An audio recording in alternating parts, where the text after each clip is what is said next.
Watford at the opening game.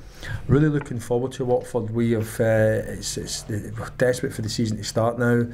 We've been playing a couple of different formations. We've got players right up to speed. We've got no new injury worries at all. Mark Davis is the only one that's going to be 60-40 against the play. Apart from everybody's fit, Jack, which is good. So the pre-seasons went well for us. And going down there in the first game of the season, which is always exciting, which I think will be a very good game. I think it's a very good team. Clearly, you want to add to the squad. I think you've documented that previously, Dougie. But you've got to go with what you've got now at this late stage, and I guess you've formulated a plan in terms of a starting 11, how you're going to start the campaign with frankly what you've got available. Exactly, Jack. I think before you go to the next question, I think you're starting to do what are you going to play two strikers? This question that keeps on coming up. If I felt we had two strikers in the building that can combine with each other and help each other, then I will play that all day long. If I don't, then I won't. I won't just put it for the sake of it. So to answer your next question before you get to that, that's what it is. Right. Okay. I've got what I've got. As I've just said in my previous answer, there's no use us saying we need 3 more attacking options.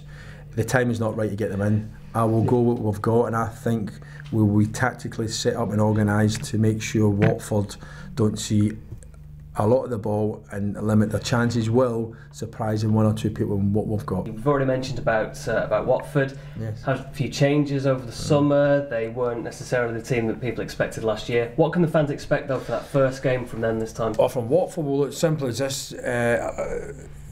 Mr. Zola had the first year had the choice of picking a partnership, which was Vidra and Deeney up top, which is fantastic for anybody to pick. Yeah. We've done a hell of a lot of homework on the 2 players. You know, we've made sure that where Vidra kind of holes he comes into, we need to make sure we're filling the spaces. We know Deeney's runs are around the cross centre half, so we've filled their spaces. So we can expect a very tactical game. And 2 strikers that are, you know, we've done a hell of a lot of homework. We've watched videos. I thought showed the lads exactly, and I mean, you know, a couple of hours on them. So we feel, you know, if we can nullify that position, it will help them. Last year they weren't so good because they missed Vidra in that partnership. Exact same way as, from my eyes, when Mark Davis plays with Chungy, you get 10% more out of Chungy.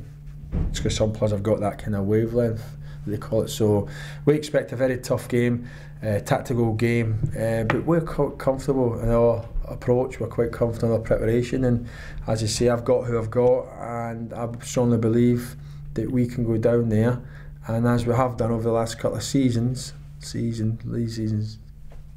performed well. How do you think the Bolton Wanderers supporters will view the expectation this time around? I think the expectation this time round is a little bit different. You know, I think the first year it was pretty much we got up. We were a goal away from getting to playoffs, so that was a very difficult start. I think the following year we thought because of that there was a lot of expectations on us, but a very indifferent start. But then I felt something about Christmas time, and especially when we signed Djukovic and Mason. All of a sudden, you know, the expectations on and off the field were the same.